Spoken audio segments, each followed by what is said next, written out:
centers to submit the results, which was later posted. To me, these are one of the things we learned, that the problem is about human operators.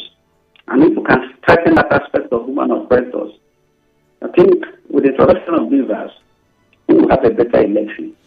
Okay. Now, we know the obvious challenges. The question I asked Dr. Mbazie was, what did INEC get right? You mean what they got right? Yes, what they got right with the elections last week. Okay. One, I don't know what they got right.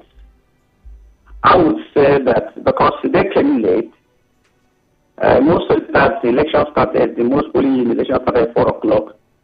Some 9, some 12, was staggering. So in terms of punctuality, if you take some of the views of people when the election, when the INEC officials arrived, in terms of punctuality, they didn't get it right. In terms of the results, they didn't get it right. To me, I will not score them anything reasonable. They should, in the next election, get back to the drawing board and improve so that Nigerians could have confidence in the body. Okay. Hello? I'm listening. So it's difficult to imagine that INEC would score high points in any regard. But let's look at. Hello? Yes, I can hear you. Let's look at the budget. Nothing to score them. Yeah. Nothing to score them. With one sound, I don't know what happened in other states. Okay. In Rivers State, for instance, I don't know their form, but they're almost the same thing nationally. Some of them, in terms of punctuality, because it matters. The other time we were discussing, I told you about that punctuality matters. Yeah. You can assuage voters and assure them that the election will be rig-free. But they came late. In some places, I was shocked when somebody told me that at their own center, some of them came by 4 p.m. What would you do by 4 p.m.? So stories of late coming was everywhere. So I can't score them there. Now, let's talk about the election proper. The process of identification. Although the center I voted, the beavers had no issue apart from transmitting the results. But I had that in some polling units, they had the issue of beavers not working. How can you operate without beavers? That's the only technology that does the accreditation. So in that aspect, something should be done. Because technically before the election, we were told that the technical team would be made available as soon as there was a challenge that you call the technical team and the technical team will arrive and put it in order. We didn't hear of such response. So to me, the INEC had a third grade. That's my own personal view. Okay, so let's look at the process and try to connect it with what the elections cost. Come again. I'm saying in the process, did the elections justify the huge amount that it took INEC to conduct the elections?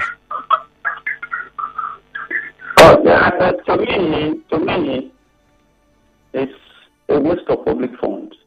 I think we're doing something wrong in this country. If we get the election right, was taking a strategic step in rebuilding Nigeria. Every election year, we say it is over. Another year, we repeat the same. We wasted a lot of money about the technology. I want to tell you that what made people enthusiastic about the election was the introduction of technology. And what INEC told us will be foolproof, and that if it is deployed, we'll have a transparent election. Many Nigerians believe to them. Now, the technology had no issue at all, to me. Had no issue. They just wasted it, because if those INEC officials were told They didn't give them, according to some of them, they said they didn't give them the code. Some said they gave them careful instructions to bring the results to the collation centers. That's all was against instruction. And that's why I said the blame, the whole money wasted. They wasted the whole money. Which would have been channeled in other resources if they would continue to do this any election year after year of election year. They continue to do this, and it's embarrassing. The waste of public funds. And I know they spent a lot of money, taxpayers' money. That shouldn't be. There should be prudence in whatever they do. If they don't want to use the technology, they would have said it ab initio and saved a lot of money for national development. To me, the public fund was wasted here. But we can learn our lessons. How do we learn our lessons? We should, at the end of, I don't know whether who will do it, the National Assembly, through their oversight function, should probe the election sincerely. Okay. Now we have a week to the governorship elections. It's next Saturday. Okay. Do you think that INEC can make the required improvements with the little time available? Yes. I feel if INEC still considers itself as responsible, they must have learned one or two things that happened in the last presidential election. And one of the things, because I know that the morale of a lot of voters are down. INEC should ginger it, right there, education, whatever, education voters unit or whatever, should be able to tell people, political parties should sensitize voters to come again and vote, and they should, one of those things that didn't work, if they can guarantee the posting of the results to the portal, if they can, I believe that, and not only that, what I believe should happen this one is that this governorship and state assembly election is local in nature. And because it's local, and the states are the driving force of development, not even the federal government. So all the states, a lot of mobilization will occur, and people will want to vote. And also, it also depends on whether their votes can count. And I believe that if assurances are met with that regard, people will turn up. All right. Now we have to take a break. And coming up next, we'll be talking about the likelihood of voter apathy for the forthcoming elections. Please stay with us.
program covering the elections, from the elections to the candidates, the voters, and other related issues. My name is Sam Oracle Chinedu, and we're looking at the lessons learned from the national elections. We have a week to go to the governorship, and what must be done to correct some of the mistakes that have been made from the previous election. My guest is Dr. Sonny Mbazie, who is a political communication expert. You're welcome once again, Dr. Mbazie. All right. So let's look at voter turnout, because there have been reports, especially by the foreign press, that this is the election with the lowest turnout. Doctor, please, if you can move away from your radio. That this is the election with the lowest turnout. And this is looking at the figures from the results and comparing it to the figures from previous elections. However, there are cases, or at least reported cases by people, of being disenfranchised from those who could not vote at their polling units because of different challenges. Either the officials came late and everybody could not be captured, to those who, for some reason or the other, elections were cancelled at their polling units. So how do we connect low voter turnout, as reported, with those who claim that they were disenfranchised for this election? Okay. I just want to say that we've been having a decline in voters' turnout. In 2015, we had 44% turnout. In 2019, we had 35% voters' turnout. In this 2023, we had 26.7% turnout. You notice there's a trend of decline in turnout. And to me, I feel that Nigerians' confidence after this election, it will determine whether it's going to stand or not. So, to me, a lot of factors are responsible for this turnout. Some of them could not locate their centers. Some people are saying they're wasting their time. And you have the situation too. Fear of election violence could bring a low turnout. There are a lot of other factors. To me, that's I'm trying to trace my center, my polling unit, where we used to go. They said we should go down. I was moving from one place. When they look at my card, some people, they look at my card, they say, I should go down to this particular unit. And we trek and to go there. They will divert me again. They say, it's not there, it's here. So that's why in the discussion so that I made political parties and other stakeholders should, within the units, where within the area you have this unit, educate people very well. If possible, since we have a number, the number we use in registering, messages to be passed through there to inform you that do you know your centers, so that people will be aware. We should learn our lessons and improve on our democracy. At the end of it all, everybody, because people like a side and right to vote, and that is a very big political culture in democratic societies. Yeah, but Doctor, I think that it depends on what is used to rate the turnout. Are we looking at number of votes counted or people who left their houses to vote? Because I can confirm, as a person who covered the elections, that there were a lot of people who came out this time. A lot of people came out. So the stats you gave, is it based on the votes counted? If you look at in 2015, 54 million people registered. That's an increase in registration. Not that about that, but increase in population, other factors. In 2019, 23 million people registered. 84 people registered. In 2023, the number is 93 million, sorry. That's an increase in registration. but there has been a decline in voters' turnout. And how do we measure the voter turnout? We look at it from the accreditation. Okay. Now let's go to... Yes, I can definitely hear you. Let's go to the likelihood of voter apathy. The governorship is in 7 days. Do you think that with what INEC pulled off in the last election, with the performance of INEC, people will be willing to come out for the governorship? The sentiments are very high. What we're going there to do, they will still have their results. They will still have their way.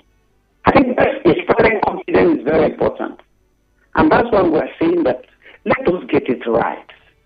If we get it right, it's going to accelerate our national development. Because democracy is very important in national development. So let's get it right. That has been what we have been hammering on. So it's going to affect this. What happens is going to affect the turnout. No doubt about that. That's why I have earlier said that political parties should be able to mobilize voters. Then INEC too can, in one or two ways, to inspire. But when INEC says that they have no problem, you demoralize people. You should be able to point out, look, we have this issue, we have that issues. And by the next one, we are going to correct those issues. Now, that would inspire confidence. But if you say everything we did was perfect, we did our best. Yeah, best. It's not good enough. Thank you. All right, it's time for you to be a part of the conversation. The numbers to call are 070-0923-0923. We're asking simple questions. With 1 week to go to the governorship and state assembly election, what should be done to ensure that the elections are free and fair? What improvements do you think that INEC needs to make? And are you coming out to vote? We would like to know. 070-0923-0923. 070-0923-0923. We are live on Facebook and Twitter. That means you can watch as you listen. You can also make your voice heard on those platforms. Best way on Facebook says, the governorship election has been done for long ago. They should declare the winner. Well, best way, the election has not happened yet. Chimara says, good morning. If you're an INEC official coming to polling units, ensure you do the following. Make sure you upload you have your uploading password to original result sheet. Come with food, water, and mat in case there's no network. Avoid whispering to any agent. Don't ask or collect snacks from anybody. Tell your supervisor to arrange for a vehicle to convey sensitive material. Be ready to have a group photograph with us after snapping the result sheet. If you collected money from anyone, don't spend it. There must be no mutilation of materials. And 10, pray you should not be led into temptation. I believe you heard that, Dr. Mbazie. Those are 10 points as given by somebody on Facebook. And it basically shows the lack of trust for INEC. Senior VP says, my own is sure. I'm going to vote in this country again. Thank you very much. And is your car on Facebook? All right, I'll take that shortly. Let's go over to the phone lines. Hello, good morning. All right, call back if you can. 070-0923-0923. 070-0923-0923. What improvements should be made for the forthcoming governorship elections? Good morning. Yeah, good morning. Morning, what's your name? My name is Comrade Clinton. I'm calling from Bori. All right, go ahead. Well, I would say I've lost confidence in the electoral empire. But that won't stop me from coming out to exercising my franchise. Wonderful. But the truth is that what we want from INEC, we know they have been compromised, but the power lies with the electorate. We can still demand and insist that the right things be done. And if they are trying to rig the lives of the ad hoc staff, their lives will be on their own hands. Because the election transmission, the result transmission codes, they are being withheld by these INEC officials at the polling unit. According to the electoral guidelines, results are supposed to be transmitted at the polling unit But that was not the case in the last elections. The will of the people were thwarted by the INEC and the opposition parties. We will not allow that to happen in this election. So anybody coming to the polling unit to conduct election must be prepared to upload election results at the polling unit. Thank you very much. All right, thank you very much. Well, speaking about the will of the people, those who are aggrieved have approached the court. And I'm certain the will of the people, the answer to the question about will of people should come from that process. Hello, good morning. Hello.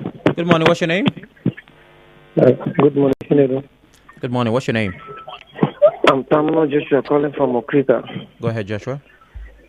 Thank God that my call was being picked up, but since yesterday I've been calling from the Calabria program. All right, now. You are here now. Please go ahead, Joshua. So my own take is, one, I will definitely vote. I will go out to vote. But as the last caller earlier said, I think the confidence is being lost. And you ask a question. The question you ask, I don't think corrections are made in when you know what to do. What do I mean by that? They just concluded election last week. I'm an ADCO staff anyway. I work as an ADCO staff. Okay. So most of the things they are saying, I experienced it as well. As a matter of fact, I make use of my beavers machine, my own unit. So why do I say mistakes cannot be corrected when you know what to do?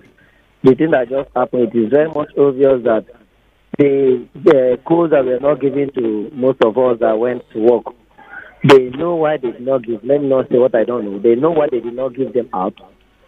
And now this is the governorship election. That one is the national election, which probably is a general one, so to speak.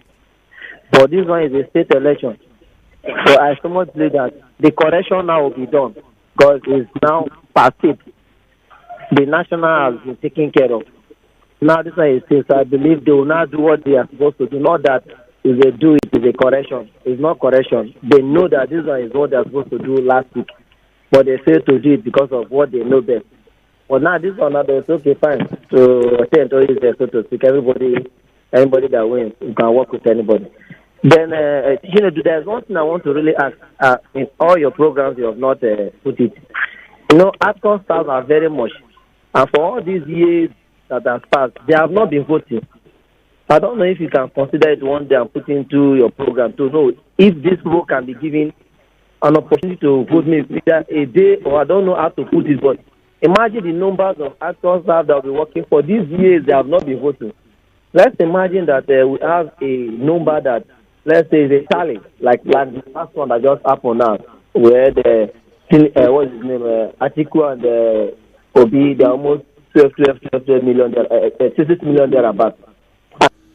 All right, thank you very much. Point noted. Point taken. Good morning. Hello, good morning. Good morning. What's your name? My name is Jennifer, calling from Port. Go ahead. Okay, first of all, I would advise, or I can advise that the correct number of Vivan machines be made available. So I'm speaking from experience. During the presidential election, my polling unit was in the arena, University of Port Harcourt, River State. All right. And we were informed that they didn't have the correct number of Vivan machines. So those of us whose serial numbers were configured to the missing Vivan machines couldn't vote. We were up to 2,000 something in number. We called some of the INEC lines to help us, to see if they could intervene. They said they would do something, and at the end of the day, we were disenfranchised. We couldn't vote. But hold on. There was nothing they could do about it. When you say correct number of you mean like the amount of devices? Yes. Okay. Yes. The device. They had 3 device machines, and we were informed by the INEC officials on site that they were supposed to have been 5, and that they forgot 2. Okay. So we were asked to take the serial number according to the way we were registered, the papers they pasted on the wall. Yeah. We were told that each Beavers machine had a particular number of voters configured in them. For example, hello. For example, Beavers 1 had serial number 001 to 1500. Okay. Then Mbazie 2 has serial number 1501 to 2008, something like that. Yeah, so it couldn't take beyond its capacity.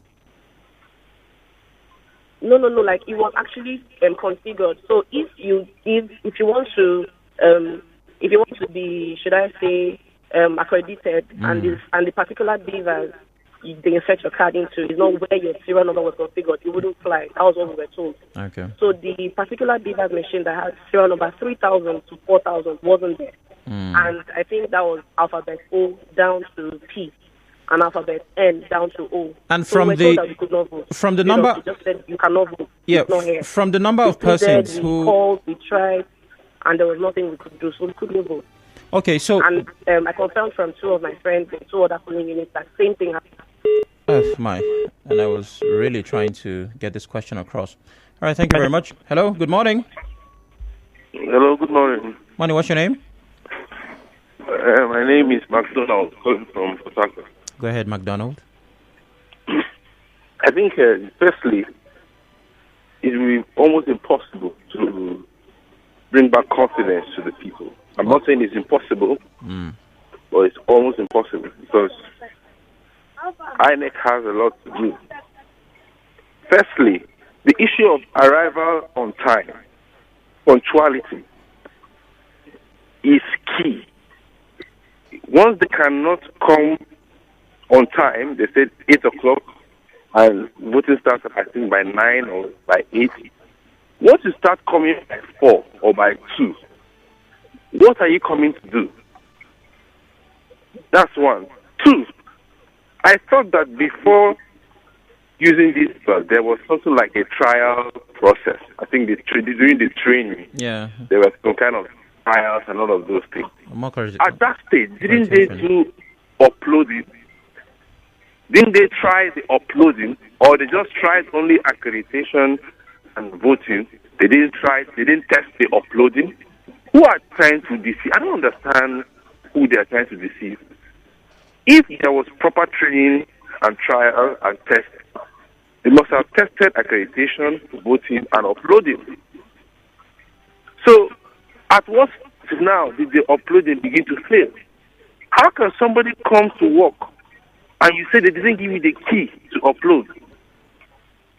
A few minutes ago, there was this, during the way you went on break, the INEC grant went, the INEC whatever, will be uploaded even from the polling unit. So, where did that thing change? Where did that order change or that directive change? So these are the little things. It's a very straightforward process.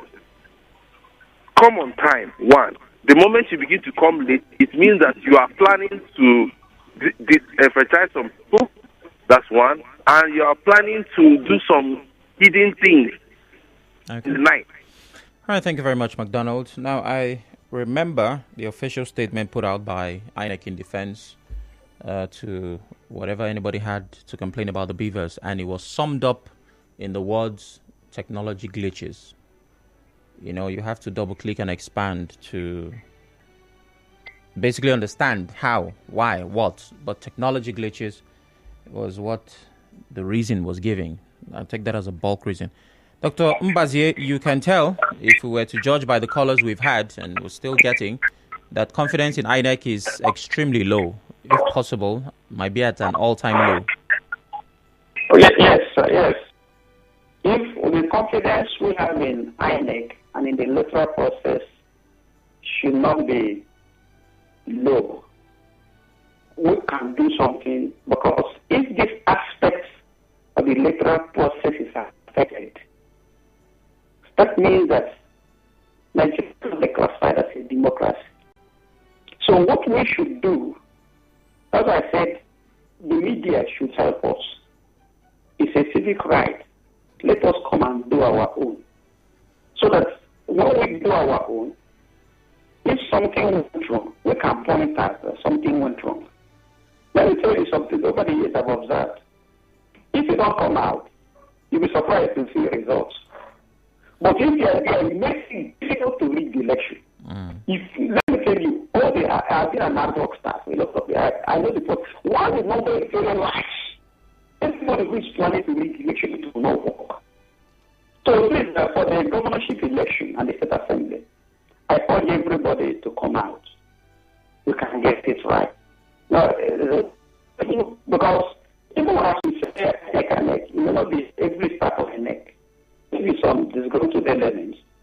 And maybe sometimes it could be maybe lack of dereliction to duty. So that's why I said we need to point out these errors. INEC can inspire confidence. I said, look.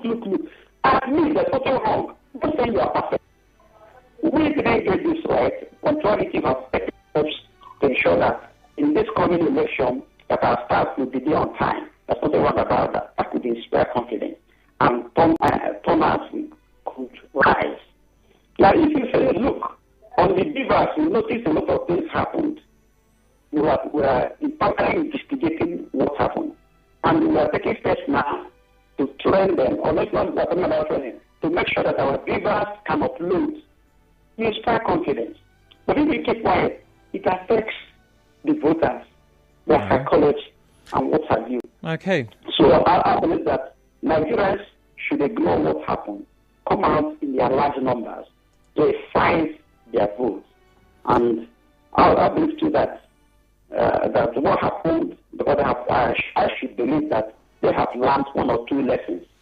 I should believe that there could be improvement when it comes to the governorship election.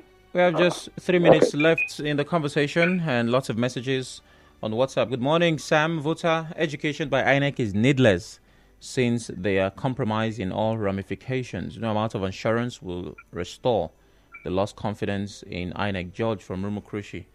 Well, George, that's why we need more awareness. I'm hoping that you think differently, and I'm hoping that you vote in the governorship elections. Good morning, Nigerian. For after the presidential and National Assembly elections, I understand that INEC is not totally independent, and all the information we see in most of the polling units and on social media, INEC still announced shameful results. Steven says on WhatsApp, on the lesson learned, the deployment of electronic devices like beavers was to be a game changer, but it was deliberately sabotaged, particularly in Rivers State. Good morning, and the doctor in the studio. Says the doctor seems to be influenced by science, dismal science. Let the doctor cheer up and refuse to be pessimistic. Optimism and positivity is the right way. Barry Johnson says. He also says that he scores INEC an 80%. All right, Barry Johnson. People should go online and print the electoral guide and electoral act to the polling unit. This will form my electoral Bible that day. At the polling unit. Interesting. All right, collect last results in presidential election by giving us our comprehensive result before we proceed into the governorship. Many more messages here. It's impossible to take all of them. Well, Dr. Mbazie, we are hopeful. We're looking forward to a smooth process. Let's hope that INEC does it better this time to restore confidence, and hopefully we have a better, free, fair, and credible process. Thank you very much, Dr. Mbazie, for your time. Yeah, you hope so. Thank you. All right. Have yourself a lovely day. Well, that's as far as we can fly on road to 2023 this morning. Join us not next Saturday. We're going to have elections. The Saturday after that, hopefully, to catch updates on the elections, from candidates to voting and other related issues. The road to 2023 is produced by Kalada Koro Batubal. Stay with us.